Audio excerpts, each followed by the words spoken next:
നിങ്ങളെ പെൺപിള്ളേർ അങ്ങനെ പിടിച്ച് കഴിഞ്ഞാൽ നിങ്ങൾ എന്ത് ചെയ്യുക?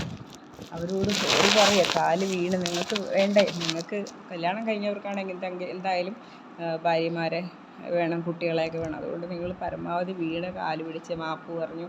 എത്രത്തോളം മാപ്പ് പറയും എത്രത്തോളം മാപ്പ് പറഞ്ഞു. നിങ്ങൾ തെറ്റ് ചെയ്തിട്ടല്ലേ, അപ്പോൾ അത്രത്തോളം മാപ്പ് പറഞ്ഞ് തിരിച്ച് നിങ്ങൾ സ്വീകരിക്കുക.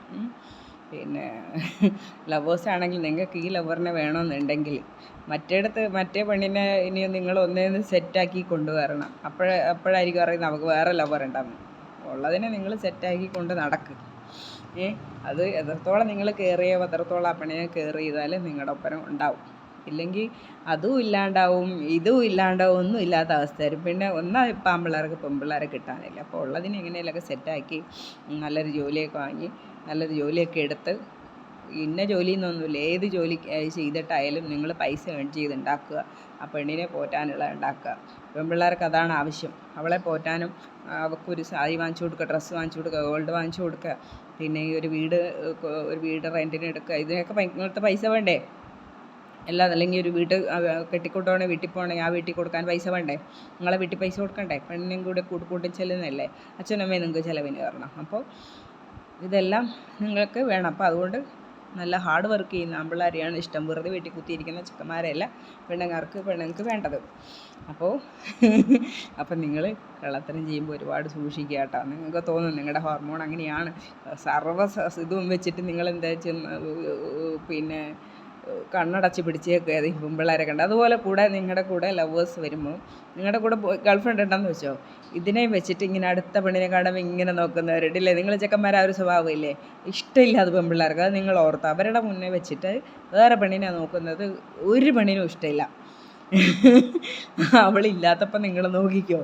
ഈ ഭാര്യ ആയാലും ശരി, ഭാര്യനെ നിർത്തിയിട്ട് അടുത്ത പെണ്ണിനെ നോക്കുന്ന ഒരു ഭാര്യമാർക്കും ഇഷ്ടപ്പെടില്ല. നിങ്ങൾ ആ ഭർത്താക്കന്മാർ നോക്കാണ്ടിരിക്കുന്ന നിങ്ങളുടെ ജീവന് നിങ്ങളുടെ ആരോഗ്യത്തിന് നിങ്ങൾക്ക് നല്ലതായിരിക്കാം. അല്ലെങ്കിൽ അന്ന് രാത്രി പോയിട്ട് ഒരാഴ്ച വരെ ഇത് വെച്ചിട്ട് അടി കൂടും. നിങ്ങളെ ഭാര്യയ്ക്ക് അങ്ങനത്തെ ഡ്രസ്സുകൾ ഇടുന്നത് നിങ്ങൾക്ക് ഇഷ്ടമാണെങ്കിൽ നിങ്ങൾ വാങ്ങിച്ചു കൊടുക്കൂ. ഇല്ലെങ്കിൽ നിങ്ങൾ വീട്ടിൽ പുറത്തിടുമ്പോൾ നിങ്ങൾക്ക് ഇഷ്ടക്കുറവാണെങ്കിൽ നിങ്ങൾ അകത്തിടാൻ വാങ്ങിച്ചു കൊടുക്കൂ, നിങ്ങളുടെ ബെഡ്റൂമിൽ. അപ്പോൾ അത് ഇട്ട് നിങ്ങൾക്ക് കാണിച്ചാൽ അപ്പോൾ നിങ്ങൾക്ക് സമാധാനമാവുമല്ലോ.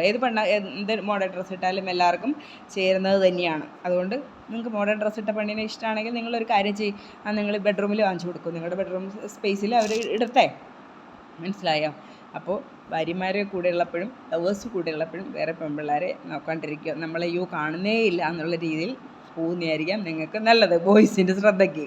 പിന്നെ ഇതൊന്നും വേറെ ആരും പറഞ്ഞു തരില്ല, ഞാൻ പറഞ്ഞു തരുള്ളൂ. ആ ഓർമ്മ എപ്പോഴും ഉണ്ടായിരുന്ന നിങ്ങൾക്ക് കൊള്ളാം. മനസ്സിലായോ? അതുകൊണ്ടാണ് ആൺപിള്ളേർക്ക് ഞാൻ പറഞ്ഞു തരുന്നത്. പിന്നെ നിങ്ങൾ വിചാരിക്കും നിങ്ങളെ ഒരു പെണ്ണിനെ ലൈനാക്കുമ്പോൾ ഇവള് അറിയുന്നില്ല എൻ്റെ കാമുകിന്ന്. ഒരിക്കലും അല്ല. 10,000 പെൺപിള്ളേരെ, ഒരു 8-10 പെൺപിള്ളേരെ അവർ നിങ്ങളെ പുറകെ വിടും. ഇവൻ എങ്ങനെയാണ് സ്വഭാവം എന്നറിയാൻ, വളയുമെന്നറിയാൻ വേണ്ടിയിട്ട്. അത് നിങ്ങൾ ഭയങ്കര കെയർഫുള്ളായിരിക്കണം. ആര് വന്നാലും ശരി പറയണം, എൻ്റെ ചക്കരെ എനിക്ക് നിന്നെ വേണ്ട, എനിക്കൊരു ലവർ ഉണ്ട് എന്ന് പറയും. ലവറിൻ്റെ ഡീറ്റെയിൽ പറയണ്ട, എനിക്കൊരു ലവർ ഉണ്ടെന്ന് പറഞ്ഞാൽ മതി. അപ്പോഴേ ആ പെണ്ണിന് സമാധാനമാവും. ദയവ് ചെയ്ത് നിങ്ങൾ ചാടാണ്ടിരിക്കുക. കയ്യിലുള്ള എന്തോ ഒരു പഴഞ്ചൊല്ലുണ്ടല്ലോ, ഉള്ളത് ഇതിന് ഉത്തരത്തിലിരിക്കുന്നത് പോവും ചെയ്യാൻ. എനിക്കറിയില്ല, പഴയ പഴഞ്ചൊല്ലാണ്. അതങ്ങനെയായിത്തരും. ഉള്ളതും പോവും, മറ്റേതും പോവും, എല്ലാം പോയി കിട്ടും. ഒരുത്തികളെ പിന്നെ കിട്ടിയെന്ന് വരില്ല കേട്ടോ. ഉള്ളതിനെ ഇങ്ങനെ നമ്മൾ മെയിൻറ്റെയിൻ ചെയ്ത് പോകാൻ ശ്രമിക്കുക. സ്നേഹം എന്ന് പറയുന്നതൊന്നും ഒരു കുട്ടിക്കളിയല്ല. മനസ്സിലായോ? എൻ്റെ അനുഭവത്തിൽ എനിക്ക് തോന്നുന്നത്, കഴിഞ്ഞ ജന്മത്തിൽ അങ്ങനെ ഇതിന് എത്ര പേര് യോജിക്കുന്നതെന്ന് എനിക്കറിയില്ല. എനിക്ക് തോന്നിയിട്ട് അങ്ങനെയാണ്. നമ്മുടെ മുജ്ജന്മത്തിലുള്ളവർ ആയിരിക്കണം നമ്മളെ വീണ്ടും കൊണ്ടുവന്ന് ഒന്നിപ്പിക്കുന്നത്, പരിചയപ്പെടുത്തി കൊടുക്കുന്നത്. ഓരോ ആളെയും നമ്മുടെ മുജ്ജന്മത്തിലുള്ളവരെയാണ് നമുക്ക് കൊണ്ടുവന്ന് തരുന്നത്. അത് ദൈവം കൊണ്ട് തരുന്നു. വീണ്ടും വിട്ടുകളയുന്നത് നമ്മുടെ തെറ്റാണ്. മനസ്സിലായോ? നമ്മളൊരാളെ സ്നേഹിക്കാൻ ദൈവം വീണ്ടും കൊണ്ടുതരും. മുജ്ജന്മത്തിൽ നമ്മളെ ആരെങ്കിലും ആയിരുന്നിരിക്കണം, നമ്മളെ ഭർത്താവോ നമ്മളെ ലവറോ ആയിരുന്നിരിക്കണം. അതാണ് വീണ്ടും നമുക്ക് ഈ ഒരു ബന്ധത്തിലേക്ക് കൊണ്ടുതരുന്നത്. അല്ലാണ്ട് ആങ്ങളേനെയും നമുക്ക് കൊണ്ടുതരില്ല, അതെനിക്കൊരു ഉറപ്പുണ്ട്. നമ്മുടെ മുജ്ജന്മത്തിൽ നമ്മളെ ഭർത്താവിനെയോ അല്ലെങ്കിൽ കാമുകനെയോ ആയിരിക്കണം വീണ്ടും നമുക്ക് സ്നേഹിക്കാനായിട്ട് കൊണ്ടുതരുന്നത്. അവരെ നമ്മൾ കിട്ടുന്ന ചാൻസിൽ അങ്ങനെ കിട്ടുകയാണെങ്കിൽ നിങ്ങൾ ഒരിക്കലും കളയരുത്. നിങ്ങളെ സ്നേഹിക്കുന്ന ഒരു പെണ്ണിനെ കിട്ടുകയാണെങ്കിൽ, ആണിനെയും കിട്ടുകയാണെങ്കിൽ നിങ്ങൾ ഒരിക്കലും അത് നശിപ്പിച്ച് കളയാണ്ടിരിക്കുക. പിന്നെ ആൺപിള്ളേരാണ് ചിലപ്പം പെണ്ണുങ്ങളോടൊക്കെ തോന്നിയെന്നിരിക്കുക, നിങ്ങളത് ക്ഷമിക്കുക, ക്ഷമിച്ച് കളയുക. നിങ്ങളെ വേണമെന്നുണ്ടെങ്കിൽ നിങ്ങളത് ക്ഷമിക്കുക. ആൺപിള്ളേരോടും എനിക്കതാ പറയാനുള്ളത്. ഒരു പെണ്ണ് തെറ്റ് ചെയ്തെങ്കിൽ അവൾക്ക് നിങ്ങളെ വേണമെന്നുണ്ടെങ്കിൽ അവൾ നിങ്ങളെ പുറകെ കാല് പിടിച്ച് കരയുമായിരിക്കും, ഞാനൊരു തെറ്റ് ചെയ്തു പോയി എന്നോട് ക്ഷമിക്കുക എന്നൊരു കാല് പിടിച്ച് കരഞ്ഞതൊക്കെ ആണെങ്കിൽ ക്ഷമിക്കണം. ക്ഷമിക്കുക എന്നുള്ളത് ചെറിയ കാര്യമൊന്നുമല്ല. നമ്മൾ ലൈഫിൽ ക്ഷമിച്ചങ്ങ് കളയണം. നമ്മളെ വേണമെന്നുണ്ടെങ്കിൽ നമ്മളത് ക്ഷമിച്ച് കളയണം. അവരെ പുറകെ പോകുന്നില്ലല്ലോ, എനിക്ക് നിന്നെ വേണ്ടടി ഞാൻ അങ്ങ് പോവാന്ന് പറയുന്നില്ലല്ലോ. നിങ്ങളെ വേണമെന്നുണ്ടെങ്കിൽ നിങ്ങളത് ക്ഷമിക്കുക. മനുഷ്യനാണ്, സ്വാഭാവികം, തെറ്റ് പറ്റും. അപ്പോൾ നമ്മൾ ക്ഷമിച്ച് കളയുക, അവരെ ലൈഫിൽ കൊണ്ടുപോവുക. അപ്പോൾ പിന്നെ വേണ്ടാന്ന് വെച്ചിട്ട് ഒരു പെണ്ണിനെ ചിലപ്പം നമുക്ക് നിൽക്കുന്ന നിപ്പിലായിരിക്കാം ഒരാളോട് ഒരു ക്രഷ് തോന്നുന്നത്, പറയാൻ പറ്റില്ല. നിൽക്കുന്ന നിപ്പിലല്ല, ദൈവം ആ ഒരു ബോണ്ട് കൊണ്ടുതരും. മനസ്സിലായോ? ബോണ്ട് കൊണ്ടുതരും ദൈവം.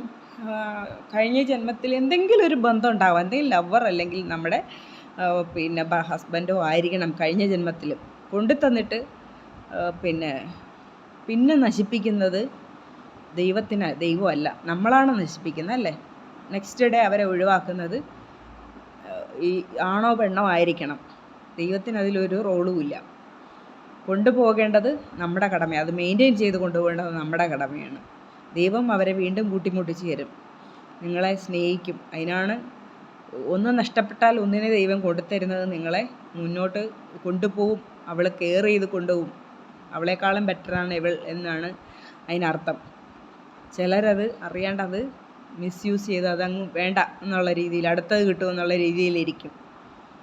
മനസ്സിലായോ? അപ്പോൾ ദൈവം അത് വിട്ടല്ലോ, അപ്പോൾ ആൾക്ക് ദൈവം വേറെ ആളെ കൊണ്ടു കൊടുക്കും, അതിനേക്കാളും ബെറ്ററായിട്ട് ആളെ കൊണ്ടുപോകും. നഷ്ടപ്പെടുത്തിയത് ആരാണോ, നഷ്ടപ്പെടുത്തിയ ആൾ അവിടെ ഇരിക്കും. മനസ്സിലായോ? ദൈവം പെട്ടെന്നൊന്നും ആൾക്ക് വേറെ ആളെ കൊടുത്തൊന്നും വരില്ല. നഷ്ടപ്പെട്ട ആൾക്ക് ദൈവം അതിനേക്കാളും ബെറ്റർ ഒരാളെ ദൈവം കൊണ്ടു കൊടുക്കും, അത് ഉറപ്പാണ്. നഷ്ടപ്പെടുത്തിയ ആൾ അവിടെ ഇരുന്ന് കരഞ്ഞ് കണ്ണീര് കുടിക്കുകയുള്ളൂ. ദൈവം കൊണ്ടുതന്നു നിങ്ങളുടെ മുന്നിൽ ഒരാളെ, അല്ലേ? ദൈവം നിങ്ങളുടെ മുന്നിൽ ഒരാളെ കൊണ്ടുതരും. നീ കരഞ്ഞുകൊണ്ടിരിക്കുകയല്ലേ, നിന്നെ സ്നേഹിക്കാനും നിന്നെ കെയർ ചെയ്യാനും ഒക്കെ ആയിട്ട് ഒരാളെ ഞാൻ കൊണ്ടുതരും. ദൈവം അങ്ങനെ കണ്ണുപൊട്ടനൊന്നും അല്ല. ദൈവം ഉണ്ടെന്നുള്ളത് എനിക്ക് 100% എനിക്ക് ഉറപ്പാണ്. എൻ്റെ അനുഭവത്തിൽ നിന്ന് എനിക്ക് 100% ഉറപ്പാണ്, എൻ്റെ എല്ലാത്തിലും. മനസ്സിലായോ? അപ്പോൾ ദൈവം അതിലും ബെറ്റർ നമുക്ക് ഓരോന്ന് ലൈഫിൽ ഇങ്ങനെ കൊണ്ടു തന്നുകൊണ്ടേയിരിക്കും. നമ്മളിന്ന് കുറേ നല്ല കാര്യങ്ങൾ ചെയ്യണം കേട്ടോ. നമ്മൾ കുറേ ദുഷ്ടത്തരമൊന്നും ചെയ്തിട്ട് ഇവ കാണിച്ചാലും ദൈവം നമ്മുടെ കൂടെ നിൽക്കുകയൊന്നുമില്ല. ദുഷ്ടത്തരം ചെയ്താൽ നമുക്ക് നമ്മൾ കഷ്ടപ്പാടും ഇതും ഒക്കെ ലൈഫിൽ അനുഭവിച്ചുകൊണ്ടേയിരിക്കും. നമ്മൾ നല്ല ചെയ്യുക, നല്ലത് പ്രവർത്തിക്കുക, ആരെയും ദ്രോഹിക്കാണ്ടിരിക്കുക, ഇത്രയൊക്കെ ദൈവത്തിന് വേണ്ടുള്ളൂ. പിന്നെ അടുത്തവരോട് അസൂയ കാണിക്കാണ്ടിരിക്കുക, ഇത്രയൊക്കെ വേണ്ടുള്ളൂ. പിന്നെ ഭാര്യമാരാണ് ഞാൻ ഇതിലിപ്പോൾ ഇത്രയും ലെങ്ത്തുള്ള വീഡിയോ ഓടൊന്നും അറിയില്ലെടുത്ത് പറയാം.